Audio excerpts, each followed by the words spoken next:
کو بری کرنے کا صاف مطلب یہ ہے، آپ 22 کروڑ لوگوں کو یہ پیغام دینا چاہتے ہیں کہ اس دھرتی کے اندر گستاخ رسول کے لیے اور عاشق رسول کے لیے تمام سرحدوں کو توڑ کر حل نکالا جا سکتا ہے۔ میں دیکھتا ہوں اس ملک کے اندر اصغر خان کیس کا ابھی تک کوئی فیصلہ نہیں ہوا، اس ملک کے اندر ابھی تک جنرل مشرف پر جو چارجز لگے ان کا کوئی فیصلہ نہیں ہوا، لیکن اگر جلدی فیصلے ہوئے یا ممتاز قادری کے ہوئے، جلدی فیصلے ہوئے تو آسیہ ملونہ کے ہوئے۔ کیا وجہ ہے کہ ایسے عشاق کو دن بدن حضور علیہ السلام سے محبت کرنے والوں کو کبھی خون میں نہا کر کبھی عدالتوں سے مایوس ہو کر واپس آنا پڑتا ہے؟ میں دکھ اور افسوس کے ساتھ کہوں گا اس فیصلے کے بعد حکومت وقت کو یہ چاہیے تھا وہ نظر ثانی کی اپیل کی طرف خود جاتی، لیکن وزیر اعظم صاحب کا بیان مایوس کن تھا۔ وزیر اعظم صاحب نے جلتی پر تیل کا کام کیا، اس میں کوئی شک نہیں۔ نواز شریف ہو، آصف زرداری ہو، معاویہ اعظم طارق ہو، سردار عثمان ہو یا ہزاروں عمران خان ہو، رحمت للعالمین کے جوتوں پہ قربان ہے۔ جب یہ بات طے ہے کہ نبی صلی اللہ علیہ وسلم کی عزت و عظمت سے بڑھ کر کوئی نہیں ہے، جب یہ بات طے ہے کہ پاک پیغمبر کی ناموس سے بڑھ کر اس کائنات کا کوئی مسئلہ نہیں ہے، جہاں پر نعت پڑھی گئی میرے نبی کی، جہاں پر تلاوت کی گئی قرآن مجید کی جو میرے نبی پہ اترا، لیکن جب پاک پیغمبر کی عزت کے لیے بات عدالت کا دروازہ کھٹکھٹایا گیا تو سوائے مایوسی کے کوئی چیز ہاتھ میں نہیں آئی۔ میں افسوس سے کہوں گا ہم قرآن والی امت تو پچھلے دور حکومت میں اور آج کے دور حکومت میں آسیہ کو لانے میں ناکام ہوئے، لیکن وہ یورپ کے رکھوالے آسیہ کو لے کے چلے گئے۔ کہاں چلی گئی مسلم امت؟ کہاں چلی گئی ہماری غیرت؟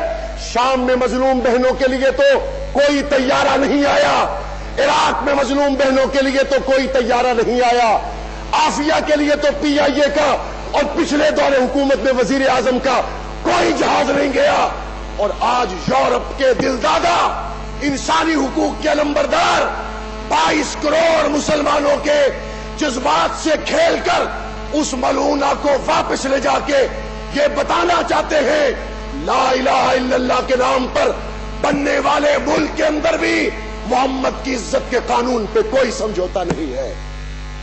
میں افسوس کروں گا، میں یہ اپوزیشن یا حکومت کے لیے نہیں کر رہا، یہ میں اپنی شفاعت کے لیے کر رہا ہوں۔ خدا کی قسم جب میں آج کے حالات دیکھتا ہوں میرا دل پھٹتا ہے، میں رحمت للعالمین نبی کے سامنے قیامت میں کیسے پیش ہوں گا؟ میں رحمت للعالمین نبی کے سامنے کس منہ سے پیش ہوں گا جہاں پر تمام ان لوگوں کے حقوق تو ملے؟ میں افسوس سے کہوں گا جنہوں نے فیصل آباد بند کیا، کراچی بند کیا، پورا پاکستان بند کیا جمہوریت کے لیے، ان کو تو تانے دیے گئے۔ میں نے حسین کے نانے کے لیے آواز اٹھائی تو دہشت گرد ہو گیا، میں نے ابو بکر عمر کے پیر کے لیے بات کی تو سمیع الحق کا لاشا اٹھانا پڑا۔ میں یہ بات صرف رحمت للعالمین نبی کی شفاعت کو سامنے رکھ کے کر رہا ہوں، اور میں اگلی بات کروں گا جنہوں نے ناموس رسالت کے عنوان پر لاشیں گرائی، ملکی املاک کا نقصان کیا، توڑ پھوڑ کی ہے، ان کو ایسی سزا ملنی چاہیے کہ وہ عبرت کا نشان بنے، لیکن اس توڑ پھوڑ کی آڑ میں جو پاکستان کے کروڑوں پرامن عشاق مصطفیٰ نکلے تھے ان کے احتجاج کو نظر انداز نہ کیا جائے۔ اور مجھے افسوس ہوگا میڈیا مالکان پر، جناب اسپیکر، یہاں چھوٹی چھوٹی خبروں کے اخبار بنا دیے جاتے ہیں، لیکن یہاں پیمرا کے قوانین آ گئے کہ پرامن عشاق مصطفیٰ کو بھی نہ دکھایا جائے۔ اس کا کیا مطلب ہے؟ اس کا کیا مطلب ہے؟ میں میڈیا مالکان سے کہوں گا یہ پیمرا کا نوٹس تمہارے کام نہیں آئے گا، پاک پیغمبر کی شفاعت تمہارے کام آئے گی۔ میڈیا کے منہ بند کر دیے گئے، کسی نے ٹکر تک چلانا گوارا نہ کیا۔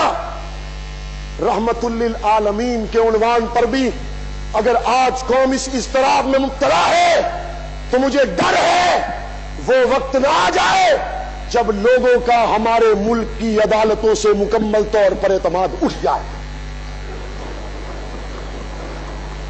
میں اس حوالے سے ایک الگ الگ قرارداد لانا چاہتا تھا، لیکن میرے پاس الفاظ ختم ہو گئے۔ میں کون سی قرارداد لاؤں؟ میں کس دروازے پہ جا کے دستک دوں؟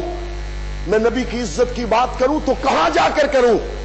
لیکن میں امید کروں گا کہ سپریم کورٹ نے 56 صفحات پر مشتمل جو فیصلہ لکھا ہے، کیا ذیلی عدالتوں کو وہ حقائق نظر نہیں آئے جو سپریم کورٹ کو نظر آئے؟ ذیلی عدالتوں نے سزائے موت کو باقی رکھا، بالائی عدالتوں نے ختم کر دیا۔ اس کا کیا مطلب ہے؟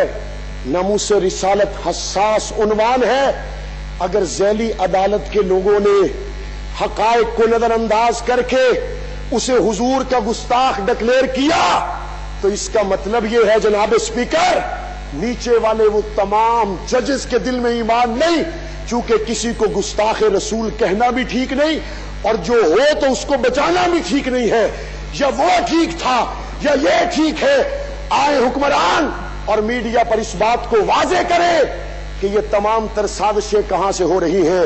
اور مولانا سمیع الحق کے قتل کے پیچھے جہاں افغانستان میں جنرل رزاق کا قتل ہوا، ہمارے پاکستان میں وہ بے ایمان موجود ہیں جنہوں نے پاکستان کے اس دشمن کا جنازہ بلوچستان میں پڑھا۔